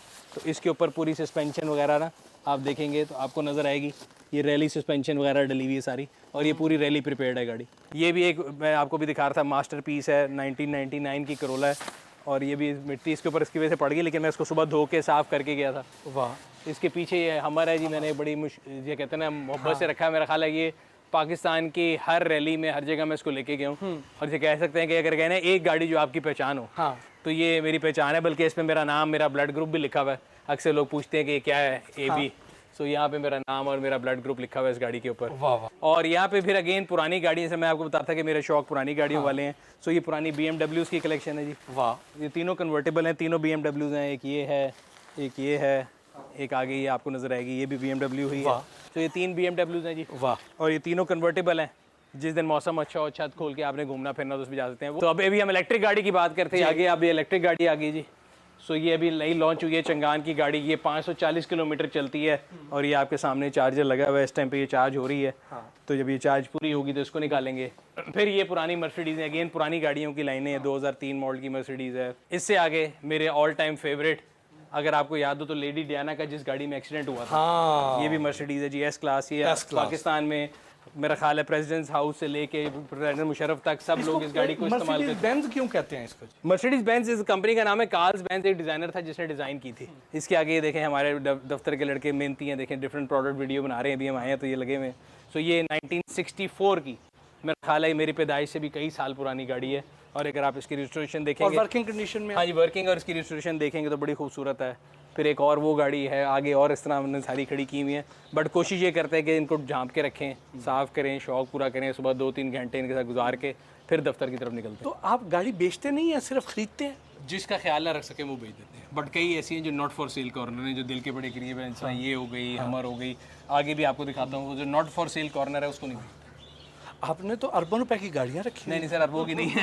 ये सारी अगर आज के एक नई दौर की गाड़ी है, आप एक बेचो तो ये सारी इकट्ठी हो जाती है। बट ये शौक की बात है। और इन सबको जब मैंने लिया था तो ये इस बुरी हालत में थी कि ज़्यादातर ऐसी चलती नहीं थी। तो ये हो गई, ये हो गई, ये बिल्कुल डेड थी। मैं फैसलाबाद से लेके आया था। इसके ऊपर मैंने 1.5 साल लगाया, इसको सही किया, पूरी दुनिया से इसके पार्ट्स इकट्ठे किए। अगले वाली जो है उसके साथ भी है। तो इस तरफ भी अगर आ जाए तो ये भी सारी सब पुरानी गाड़ी हैं, जो कि इनमें से आधी। वाह वाह। ये जीप जो है जी, ये वो है मट 151 है। हाँ। और ये अभी मैं आपको इसको स्टार्ट करके दिखाता हूँ। ये अपने जेनोन इंजन में है। वाह। और मज़े की बात है इसमें चाबी कोई नहीं होती, क्योंकि अमेरिकन जो आर्मी है ना वो इसको यूज़ करती थी। सो आपने जब अगर जंग लड़नी है तो आपके पास ये टाइम नहीं है कि आप गाड़ी के अंदर चाबी लगाएं और उसका वेट करें। सो आप इस पर बैठते हैं, बड़े मज़े की। इसका ये सिंपल ऑन है, यहाँ से इसको ऑन करेंगे और आपके पाँव में एक बटन है जिससे इसने स्टार्ट होना है। आपने पाँव से इसको दबाना है तो ये यहाँ से स्टार्ट हो जाएगी। और ये देखिए ये अपने इंजन में है, कोई चीज़ चेंज नहीं की हुई। ये गाड़ी कितने की ली थी आपने? ये मैंने ली थी जी आज से तकरीबन 4 साल पहले, 8,90,000 रुपये की। 8,90,000 रुपये की? ये हाफिज़ साहब आपके लिए इलेक्ट्रिक स्कूटर जो हम बात कर रहे थे, 3 व्हीलर वाला। सो ये ख़वातीन ने अगर चलाना हो, इसका नाम ही निसा है। सो ये भी अभी एक इलेक्ट्रिक आया, हमने कहा इसको भी चला के देखते हैं, क्योंकि हमने रिव्यू भी करना होता है। आगे इधर फिर सर पुरानी डिफरेंट गाड़ी है। ये मैंने एक FX रिस्टोर की थी। हाँ। तो ये उसको पूरा रिस्टोर करके खड़ा किया हुआ है ताकि वेदर के इम्फेक्ट से बची रहे। तो उसको भी उसके अंदर खड़ा किया। चमक आप उसकी चेक कर सकते हैं कैसी बनाई गई है। ये तो बिल्कुल नई जैसी बना दी है। ये बिल्कुल 0 मीटर बना दी है। और इसको भी इंशाल्लाह हमारा प्लान है कि इसको दुबई लेके जाना है। और अभी यहाँ पे आगे आपको नजर आएगा ये प्रोजेक्ट कॉर्नर है। यहाँ पे भी अभी जो भी गाड़ियाँ मैंने तैयार करनी है 1, 2, 3, इसको डिफरेंट वर्कशॉपों में लेके जाएंगे और फिर तैयार करेंगे। मतलब 1, 2, 3, 4 अभी खड़ी हैं प्रोजेक्ट्स, इनको कंप्लीट करेंगे, फिर आपको रिजल्ट दिखाएंगे, फिर ये सारी ऐसी हो जाएंगी। और ये जो FX है, ये जब पहले आई थी, जी, क्या रेट था इसका, क्या प्राइस? उस ज़माने में मुझे याद है बचपन में हमारे 88 तक आई है, तो लास्ट FX जब आती थी तो 1,12,000 रुपये की AC वाली थी सर। और मेरा ख्याल है 96,000 रुपये की बगैर AC वाली थी। वाह। तो सर ये है हमारे थोड़ी बहुत कलेक्शन है। बाकी डिफरेंट वर्कशॉपों की जीनत है। तो ये थोड़ा बहुत हमने बनाया हुआ है डे केयर सेंटर गाड़ियों का, जिसमें अपनी दोस्तों की सारी गाड़ियाँ इकट्ठी की हुई हैं। सुनील सरफराज मंच ने अपनी वर्कशॉप का विजिट भी करवाया, जहां रैली के लिए गाड़ियां तैयार की जाती हैं। तो हमारी रैली की जितनी गाड़ी उधर तैयार होती हैं, वो भी 2 तैयार हो रही हैं लाइन में। ये तीसरी वो है जो मेन रवि सरफराज हम लोगों ने चोलिस्तान में भगाई भी थी। तो ये गाड़ी आप देखेंगे टोटली रेस प्रिपेयर्ड है। अभी आप पूछ रहे थे गाड़ी अगर उलट जाए तो क्या होता है। तो आप ये देख रहे हैं इसके ऊपर ये स्ट्रेंथ के लिए रोल बार लगी हुई है। तो पूरी गाड़ी एक शेल है, अगर आप घुमाएंगे उलटाएंगे भी तो आपको कुछ नहीं लगेगा। इसके लिए ख़ास तौर पर रेसिंग सीट्स आई हैं। इसके अंदर ये जितनी शीट्स लगी हैं सारी फायर प्रूफ हैं। इसका जो शीशा भी है, ये भी अगर आप गाड़ी उलटती है तो आपको लगेगा नहीं। ख़ास तौर पे ये ऊपर देख रहे हैं, ये फोम यूज़ हुआ है। और इसकी पूरी बॉडी अगर आप बाहर की देखेंगे तो ये फाइबर का काम हुआ है। सो ये दरवाजे लोहे के, वेट रिडक्शन के लिए ये आप देखेंगे फाइबर का है। फिर इसको स्ट्रेंथ देने के लिए पीछे एंड टू एंड ये आप देखेंगे लोहे का पूरा स्ट्रक्चर फ्रेम है, पूरा फ्रेम है, जिसके ऊपर इसके यहाँ पे जब आप रेस पे जाते हैं तो स्पेयर टायर लग जाता है। यहाँ पे इसका वो लग जाता है जैक। ये इसका एक्सटर्नल फ्यूल टैंक है जिससे आप इसको फ्यूल लेते हैं। और ये इसके ट्रिपल बाईपास शॉक हैं, जो आम गाड़ी के लिए तो आप शॉक देखें सिंगल होता है। इसके ट्रिपल बाईपास शॉक हैं, इसके BF गुडरिच के टायर हैं, रेसिंग लाइट अलॉय व्हील्स हैं। और इसी तरह अगर आप आगे आ जाएंगे तो आप भी इंजन की मॉडिफिकेशन आप देखेंगे कि अभी इस पे काम चल रहा है। सो इसमें अभी इंजन डला है। ये 5.7 5700 सीसी इंजन होता है। ये रेडिएटर चेक करें आप, रेसिंग के लिए खास तौर पर बना हुआ है। और इसी तरह इसका पूरा भी आगे एंड टू एंड आप लोहे का ही देखें ना फ्रेम, ताकि गाड़ी के अंदर स्ट्रेंथ ऐड हो जाए। और ये सारा कुछ यानी आप देख रहे हैं यहाँ पे वर्कशॉप के अंदर आपको दिखाते हैं, हम अक्सर खाना भी यहीं पे खा रहे होते हैं। तो ये सारी गाड़ियाँ यहाँ पे आपको नजर आएंगी रैली वाली। वाह। तो हमारा अक्सर टाइम जो वर्कशॉप में गुजरता है, जो कि अगर हम दफ्तर में ना हो तो इधर आते हैं। ये देखें, ये हमारे सीनियर टेक्नीशियन है, सारी रेस के लिए तैयार हो रही है। आप देखें इसको स्ट्रेंथ करने के लिए पूरा इसका स्ट्रक्चर बन रहा है। ये हमारे टेक्नीशियन है जो ये सारे इसके स्ट्रेंथ के लिए बनाते हैं, काम करते हैं लोहे का दिन रात। तो इन लोगों की मेहनत है, हम लोग तो खाली जाके एंजॉय करते हैं। बाकी अगर आप देखें तो ये सारा सामान है जो डिफरेंट, इसमें इंजन पार्ट्स हैं, बॉडी पार्ट्स हैं, गाड़ी की डिफरेंट चीज़ें जो कि इकट्ठी की हुई यहाँ पे जब ज़रूरत पड़ती है उसको जाके लगा लेते हैं। रैली के लिए एक गाड़ी कितने रुपए में तैयार हो जाती है? ये रैली एक महंगा शौक है साहब। अगर आपने एंट्री लेवल की गाड़ी भी तैयार करनी है, जो कि उसमें ABCD 4 कैटेगरी होती हैं और इनमें स्टॉक और प्रीपेड होता है। तो स्टॉक D कैटेगरी की गाड़ी भी अगर आपने लेके जानी है, खुदा ना खास्ता गाड़ी उलट भी सकती है, रैली में जाने के अंदर बड़ा खर्चा होता है, तो इट्स एन एक्सपेंसिव हॉबी। मतलब मैं आपको ये बताता हूँ कि 40-50 लोग हैं जो हर रैली में आते हैं। और वही डिफरेंट रैलीज में आते हैं। और अक्सर हमारे यहाँ पे लोग कहते हैं कि शायद प्राइज मनी जो है वो मेयर उनके पेट्रोल की कॉस्ट भी कवर नहीं करता। सो एक ऐसी मशीन तैयार करने में, जो ये प्रीपेड की मशीन है, इनको तैयार करने में 2-3 करोड़ रुपए लगते हैं। 2-3 करोड़ रुपए लगते हैं इस पे? जी। अभी हमने जो बाहर गाड़ी देखी, अगर आप उसके खाली शॉक्स देख लें तो 20-25 लाख रुपए के तो खाली शॉक्स हैं। फिर आप उसके टायर लेंगे वो 8-10 लाख रुपए के हैं। इंजन और सेटअप लेंगे वो 50-60 लाख रुपए का है। और उसकी फैब्रिकेशन कॉस्ट अलग है। फिर आपके काउंटलेस नंबर ऑफ आवर्स जो है उस पर लग रहे हैं। तो ये जो बाहर वाइट गाड़ी आप देख रही है तकरीबन 3 साल से तैयार हो रही है। 3 साल से तैयार हो रही है और सिर्फ एक रैली के लिए इस्तेमाल होगी, उसके बाद फिर खड़ी रहेगी? उसके बाद फिर पूरा साल खड़ी रहेगी। जो उसमें ब्रेकेज होगा उसको सही करेंगे। अगर कोई देखें, हमारे पास सड़कें भी कोई नहीं ना, आपने टेस्ट कहाँ करना है? तो जब भी हम लोग रैली होती है तो उसी पे जाके टेस्ट करते हैं, मतलब कोई जगह ही नहीं टेस्ट करने की। तो उसमें टाइम बड़ा लगता है extensively. Countless number of man hours, आपका दिमाग, आपका पैशन, सारा कुछ लगता है।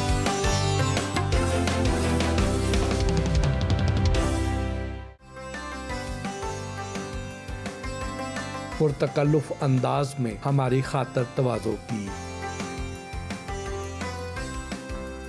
सुनील सरफराज मान के साथ उनके परफ्यूम और कॉस्मेटिक्स के नए ऑफिस भी गए।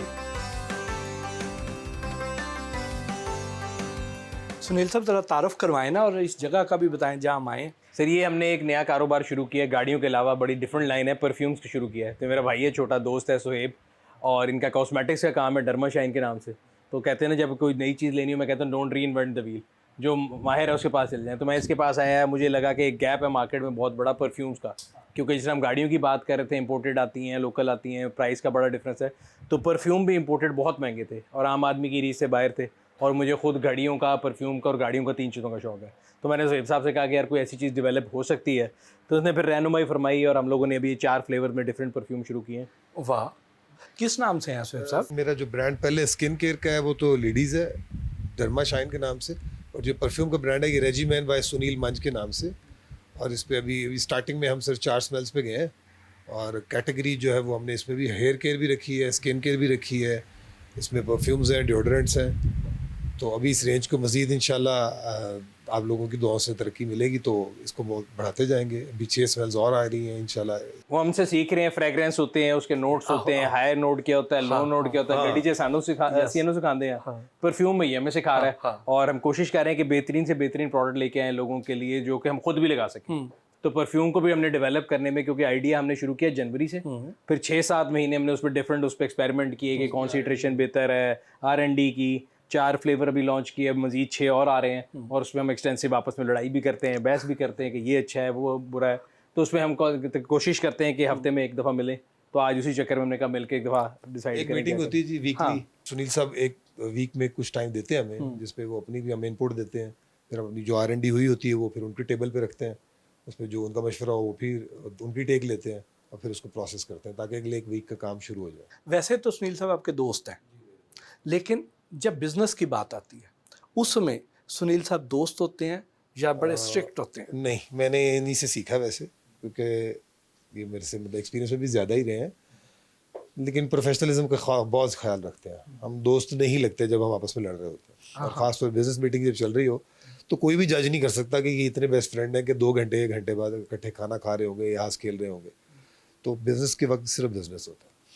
और सुनील साहब तो दुनिया भर में ट्रैवल कर रहे होते हैं और पाकिस्तान में भी कभी कहीं होते हैं, कभी कहीं होते हैं, तो आपके जो बिज़नेस के बहुत सारे मामलात होते होंगे, उसमें फिर डिसीजन कैसे लेते हैं? रुक जाते हैं? सुनील साहब की अवेलेबिलिटी आसान होती है या बड़ी मुश्किल होती है? नहीं, ये बहुत मुश्किल है इनकी अवेलेबिलिटी, तो इसलिए बहुत सारे काम तो हम रिमोटली करते हैं इनके साथ। टेक्नोलॉजी का फ़ायदा उठा लेते हैं। हमने एक WhatsApp व्हाट्सएप है, ग्रुप वीडियो बनाया हुआ कॉल्स है, हैं। तो मिस निदा हैं जो कि बल्कि इसकी मार्केटिंग देखती हैं, वो अक्सर मुझे मैसेज करके होती है, बल्कि मैं उसको कह रहा होता हूँ कि यार मैं कभी उसको डांट देता हूँ, कहते हैं यार तू अपना काम कर ही रहा, कोई मसला नहीं है, एंड शी अंडरस्टैंड कि तुम बिजी हो, लेकिन हम कोशिश ये करते हैं कि मिल के एक फाइनल सोल्यूशन पे पहुँच जाए। पाकिस्तानी मार्केट में कौन कौन सी नई गाड़ियाँ आ रही हैं? काफ़ी ज़्यादा गाड़ियाँ आ रही हैं। सो किया इज़ लॉन्चिंग 3-4 कार्स, BYD की 3-4 गाड़ियाँ आएंगी, होंडाई की 2-3 गाड़ियाँ आ रही हैं, चंगान का एक लोडर नया आ रहा है, सुजुकी की एवरी आ रही है। सो ये अक्टूबर में पाकिस्तान ऑटो शो होने जा रहा है, अक्टूबर के एंड में, तो 10 से 11 के करीब नई गाड़ियाँ नई लॉन्च हो रही हैं। सुनील साहब, ये क्या वजह है पाकिस्तान में कोई भी गाड़ी जो है वो बहुत अरसा एक मॉडल को बहुत चला देते हैं? दुनिया में तो इतना ज़्यादा नहीं घसीटा जाता जितना पाकिस्तान में।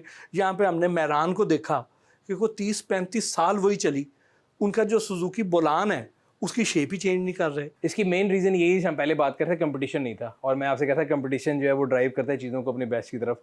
तो अब अगर आप देखें तो मेहरान भी इसीलिए ख़त्म हुई, उन्होंने शौक से ख़त्म नहीं की, उन्होंने कहा कंपेटिटिव प्रोडक्ट आ रही है, हमें बेटर परफॉर्म करना है, नया एवरी आ रहा है। तो इसी तरह जब 13 कंपनी आई हैं, एक दूसरे को कंपटीशन देंगी। पहले आपको होंडा के मॉडल 7-7 साल, टोयोटा के मॉडल 8-8 साल चलते थे, अब उसका टर्न अराउंड टाइम कम होता जा रहा है, और बहुत सी गाड़ियाँ ऐसी हैं जो कि ग्लोबल लॉन्च के साथ हम लॉन्च करते हैं, कई ऐसी हैं जो हम एक आधा पुराना मॉडल चला रहे हैं। मुझे लगता है कि आने वाले 1-2 सालों में बिल्कुल 100% आप इंटरनेशनल मार्केट को सिंक कर लेंगे, और ये नहीं रहेगा कि जी 8-8, 10-10 साल एक ही मॉडल चल रहे हैं, स्किप कर देंगे। करोला अपनी शेप कब चेंज कर रही है जी? करोला की चेंज अभी एज सच मुझे नहीं लगता कि कोई जल्द होगा, बट उसके अंदर फेसलिफ्ट वगैरह तो आते रहे हैं बीच में, जो कि पहले नहीं आते थे।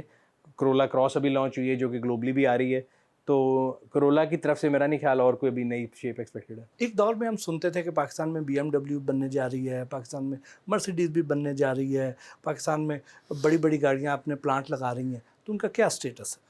अच्छा, बड़ी गाड़ियों के प्लांट का स्टेटस जो है सर, वो एक तो फिर वही मैं आपसे कहूँगा, पॉलिसियों का तसलसल नहीं होता, तो BMW मर्सिडीज़ टाइप की कंपनियाँ यहाँ पे इसलिए नहीं आ सकती कि जो नंबर उनको चाहिए वो यहाँ पे इकोनॉमिकली वायबल नहीं है, और जो आने की कोशिश करते हैं उनको भी पता लगता है कि साल बाद 2 साल बाद पॉलिसी चेंज होती है। इसे भी हम बात आ रहे थे कि ओवरनाइट कोई कहता है कि जी 2 व्हीलर जो है वो मोटरसाइकिल है, वो स्कूटर नहीं है, आपने प्लांट की पूरी फिजिबिलिटी निकाली होती है, तो जो कहते हैं ना दूध का जला जहाज को भी फूंक फूंक के पीता है।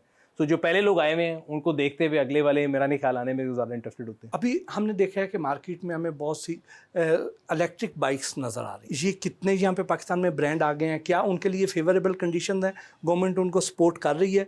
क्या पाकिस्तान में ये जो इलेक्ट्रिक बाइक्स हैं ये आगे सक्सेसफुल रहेंगी? सर हम पूरी कोशिश कर रहे हैं मिलके कि उनको नाकाम बनाएं, क्योंकि 36 कंपनियां जो आई थी इस वादे के ऊपर गवर्नमेंट के कि जी आपको 1% GST देना पड़ेगा अगर आप लोकली 2 व्हीलर मैन्युफैक्चर करते हैं। अब तकरीबन 2 साल हुआ है, 36 कंपनियों ने लाइसेंस लिया है, बड़ा लंबा प्रोसेस है कि आपने पहले प्लांट लगाना है, सोर्सिंग करनी है, सब कुछ करना है। अब जब 36 कंपनियां ऑन ग्राउंड आ गई हैं, गाड़ियाँ आपको मोटरसाइकिलें जो है या स्कूटर आप इलेक्ट्रिक कहते हैं सड़कों पे नज़र आ रहे हैं, पॉलिसी के समरात आना शुरू हो गए हैं, एंड उस टाइम पे FBR को याद आया कि जी जो पॉलिसी है उनमें कहा गया है 2 व्हीलर स्कूटर नहीं हो सकते, मोटरसाइकिल हो सकते हैं। तो जितने लोग ये स्कूटर बेच रहे थे सारे 17% GST जमा करें। अब होगा ये कि अगर आप 37वीं कंपनी आप लेके आ रहे थे, आप कहेंगे भाई इधर ना हो।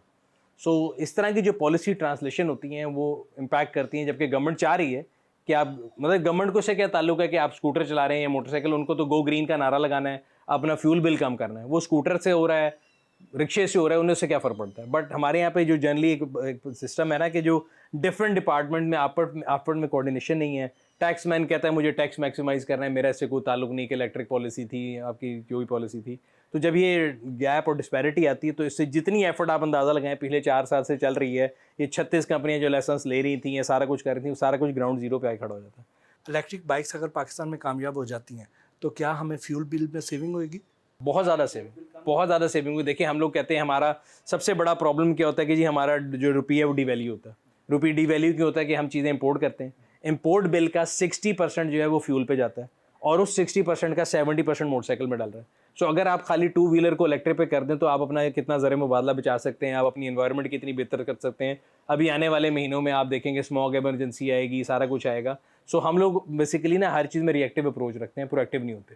प्रोएक्टिव हो जाए तो हम पहले से सोच लें, बट वो जो टैक्स वाला बाबू है वो प्रोएक्टिव से उसका कोई ताल्लुक नहीं, वो कहता है मैंने 17% एक्स्ट्रा लो। तो जब तक ये पॉलिसियाँ रहेंगी मेरा नहीं ख्याल कि हम कुछ कर सकते। अब थोड़े लाइटर क्वेश्चन होते हैं, क्या शौक से खाते हैं? सर लाहौरी हैं, हर अच्छी चीज़ शौक से खा लेते हैं और मेरा ख्याल है लाहौर के हर गली हर कूचे में जहाँ अच्छा खाना मिलता है, बल्कि पूरे पाकिस्तान में मैं खास तौर पर कराची जब जाता हूँ बड़ा खुश रहता हूँ इसलिए। और बल्कि मैंने लीटर से भी एक फूड सीरीज़ भी शुरू की है, तो खाने के तो बहुत ज़्यादा शौकीन है, लेकिन कोशिश करते हूँ कि ज़िंदा रहने के लिए खाया जाए, खाना खाने के लिए ज़िंदा ना रहे। खुद भी कुकिंग कर लेते हैं? नहीं सर, खुद अल्लाह का शुक्र है, राजपूतों की एक शान है कि कुकिंग करना उनके लिए गलत होता है। तो हमारे यहाँ मर्द जो है वो किचन में जाना तो ही समझते हैं। सियासत में कितनी दिलचस्पी है? सियासत में सर ज़ीरो। म्यूज़िक किस तरह का सुनते हैं? पुराना म्यूज़िक, क्लासिकल, मौसीकी, आप गज़लें कह लें, पाकिस्तानी, इंडियन, सारे कह लेते हैं। नया म्यूज़िक कोई नहीं सुनता। मूवीज़ देखते हैं? नहीं सर, टाइम नहीं मिलता। फैसले करते वक्त दिल की सुनते हैं या दिमाग? सर हमेशा दिल की। पैसा किस्मत से मिलता है या मेहनत से? पैसा सर नसीब से मिलता है और उसको हासिल करने के लिए मेहनत करनी पड़ती है। जब आप सिग्नल पे खड़े होते हैं क्या सोच रहे होते हैं? सर मैं वैसे अगर पाकिस्तानी सिग्नल पे खड़े हो तो सबसे ज़्यादा सोचते हैं कि हमारे मुल्क में ये तब्दीली कब आएगी कि जो सिग्नल पे मांगने वाला एक जो माफिया है, जो कि आपके और मेरे मेहनत करने वालों से ज़्यादा कमा रहा होता है, वहाँ खड़ा होकर ये कब ख़त्म होगा। आपकी सबसे अच्छी आदत कौन सी है और सबसे बुरी आदत कौन सी है?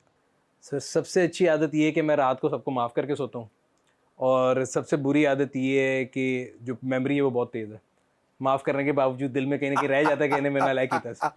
आपके नज़दीक मोहब्बत क्या है? सर मोहब्बत तो बड़ी एक लंबी डेफिनेशन है मेरे ख्याल से। तो देखें, अगर कोई चीज़ आपको कॉन्स्टेंटली आपके साथ रहती है फॉर द ईयर्स, अगर आप वही करें, आंखें बंद करें, आपको कोई बंदा याद आ रहा है, कोई शख्स हो गया, कोई आदत हो गई, कोई दोस्त हो गया। हमारे यहाँ मोहब्बत को भी बड़ा रिस्ट्रिक्ट कर दिया जाता है कि शायद मेल फीमेल की मोहब्बत ही खाली मोहब्बत है, दोस्तों की मोहब्बत है। ज़िंदगी का सबसे बड़ा रोमांस क्या है? ऑफिशियली गाड़ी, और दूसरा मैंने आपको कहा है कि जो ना मिल सके वो जो ला हासिल की जो है ना एक कश्मकश जो है वो है। दिल कितनी बार टूटा? दिल सर हम टूटने वाला रखा ही नहीं है। हुस्न परस्त है? बिल्कुल सर।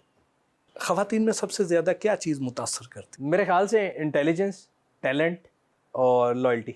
पाकिस्तान के अलावा कौन सा मुल्क पसंद है? पाकिस्तान से मैं बाहर सर एक हफ्ते से ज़्यादा रह नहीं सकता, और पाकिस्तान से अलावा कोई जगह है मैं अगर हीरो का बनने के लिए कह दूँ पसंद है, मैं कुछ ज़्यादा बाहर ट्रैवल करता नहीं हूँ। फुर्सत के लम्हात में क्या करते हैं?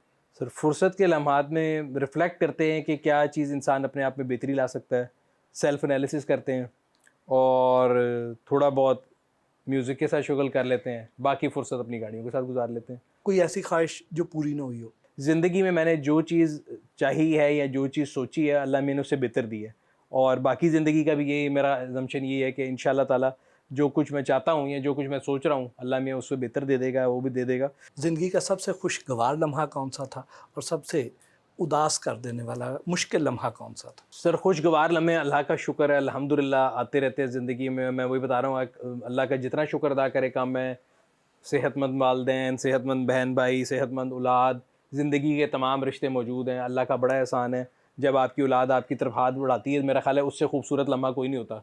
तो मेरी 2 बेटी हैं, और जब वो आपको मिल रही हो ना तो आपको बंदे की ज़िंदगी की जितनी टेंशन है वो सब भूल जाती हैं। बुरा लम्हा अगेन मुझे नहीं याद पड़ता जिसको मैं कोई कह सकूँ बुरा लम्हा। अपनी ज़ात को एक लफ्ज़ में बयान करें। खुशकिस्मत कह सकते हैं। इन शख्सियात के लिए एक एक जुमला। आसिफ अली जरदारी। बड़े परसिस्टेंट और कंसिस्टेंट आदमी, और उनसे मुझे लगता है कि हार्ड वर्क अगर आप करें तो कहीं ना कहीं पहुंचेंगे आप जरूर। नवाज शरीफ। मुझे लगता है इस मुल्क के अंदर अगर रोड नेटवर्क और मोबिलिटी के लिहाज से देखूँ तो उनका जो विजन है वो टाइम से आगे था। बानी चेयरमैन तहरीक इंसाफ। उनसे हमने सर स्कूल के दौर में मैंने बहुत ज़्यादा उनके साथ काम भी किया, उनके हस्पताल के लिए पैसे भी इकट्ठे किए, और सोशल वर्क में या नमल को बनाने में उन्होंने जो एक स्टैंडर्ड सेट किया पाकिस्तान में कि हम जो कहते हैं ना कि हमारे मुल्क में ये नहीं हो सकता, फलां नहीं हो सकता, तो उन्होंने वो एक एग्जांपल सेट की है। He is a sportsman. उनकी स्पोर्ट्समैन स्पिरिट जो है वो मेरा ख्याल है उससे लोगों को सीखना चाहिए। शहबाज शरीफ। कई चीज़ें ऐसी की जो कि पहले सोचा जाता था कि नहीं की जा सकती, सिविल सर्वेंट्स के लिहाज से हो जाए या वर्किंग एक्स्ट्रा आवर्स के लिहाज से हो जाए, तो आई थिंक वो उनका काम जो है बड़ा याद रखा जाएगा। लेकिन मुझे लगता है कि सेंटर में जाने के बाद उनकी वो इफेक्टिवनेस नहीं जितनी वो पंजाब में नज़र आती थी। मरियम नवाज शरीफ। उनकी गवर्नमेंट अभी नई नई आई है, but again over the past 1 year मैंने ये देखा कि she is trying really hard और कोशिश कर रही हैं कई ऐसी चीज़ों में जो अगेन मुझे यहाँ पे रहते हुए नज़र आता है कि उसके सम्राट नज़र आ सकते हैं. यू कैन एग्री और disagree with her on many things, but one thing which I find in her is hard work. Tabish Hashmi तरह मेरा बड़ा अच्छा दोस्त है, भाई है मेरा, और हम एक दूसरे की लेग पुलिंग भी करते रहते हैं. बट उसकी भी मुझे ये आदत बहुत ज़्यादा पसंद है कि उसने कभी गिव अप नहीं किया. वो डिफरेंट फॉर्मेट्स पे डिफरेंट चीज़ों पर ट्राई करता है और अपने आप को चैलेंज करता है, बजाय इसके कि वो कहे कि जी मैं 100 लोगों में से सबसे बेहतर मैं हूँ तो मैं बस बच्चा हूँ. डकी भाई के बारे में लोगों का ये ख्याल है कि जी वो लोगों के बच्चे ख़राब कर रहा है और ये वो कर रहा है. मैं हमेशा कहता हूँ कि देखें, it's a supply demand market. अगर उसको कोई नहीं देख रहा होता तो वो चीज़ ना बनाता, तो अगर वो कोई देख रहा है तब बना रहा है. और वो अगेन मुझे काफ़ी लोगों में नज़र आता है, लोगों को लगता है कि जी बड़ी ईजी है ये वो ही वर्क्स रियली हार्ड. वो बहुत हार्ड वर्कर है, वो बहुत ज़्यादा प्लानिंग करता है. Shavir Jafri attention to detail बहुत ज़्यादा करता है. मैंने और शावीर ने पिछले दिनों एक वीडियो शूट की थी. हमने वो गाड़ी की डिग्गी में बैठ के आम खाए थे. मैं थक गया था, मैं कह गर्मी हो गई बस कर दी है, बट ही टुक, वो अपने सीन सोच के आता है, सारा कुछ करके आता है. तो I think again very hard worker और बड़ी डिटेल से काम करता है. मरियम नफीस कंट्रोवर्सीज़ का शिकार रहती है, दोस्त है मेरी. और अगेन मैं उसको हमेशा कहता हूँ कि ज़रूरी नहीं है कि हर चीज़ को बोला जाए, और वो सच जिससे साथ खड़ा होता है उसको बेहतर है मज़ा खामोश रहा करे. इकरारुल हसन मुझे ऐसा लगता है कि बड़ी थिन लाइन पे खेल रहे होते हैं और अक्सर अपनी जान जोखों में डाल रहे होते हैं, तो बड़ा मुश्किल काम है. I can not imagine his life, because वो जिस तरह के लोगों को एक्सपोज कर रहे होते हैं और वो उनका हौसला है, मैं नहीं कर सकता. यासिर शामी को मैं हमेशा कहता हूँ कि उसको ऐसी एबिलिटी हासिल है कि वो पाकिस्तान के दूर दराज एरिया में अगर किसी पहाड़ के कोने पे कोई औरत आने शादी करने अमेरिका से आती है तो वो ढूंढ लेता है कि दोनों इकट्ठे कैसे हुए थे. तो वो हर जगह उसने ना अपने परिंदे हर जगह छोड़े में, और वो हर जगह पहुंच जाता है, जो अगेन मैं नहीं कर सकता. बहुत बहुत शुक्रिया सर, बड़ी मेहरबानी. सुनील भाई, आपके साथ सारा दिन गुजारा, बहुत कुछ सीखने का मौका मिला, बहुत अच्छा लगा. सर, बड़ी मेहरबानी. Thank you for coming.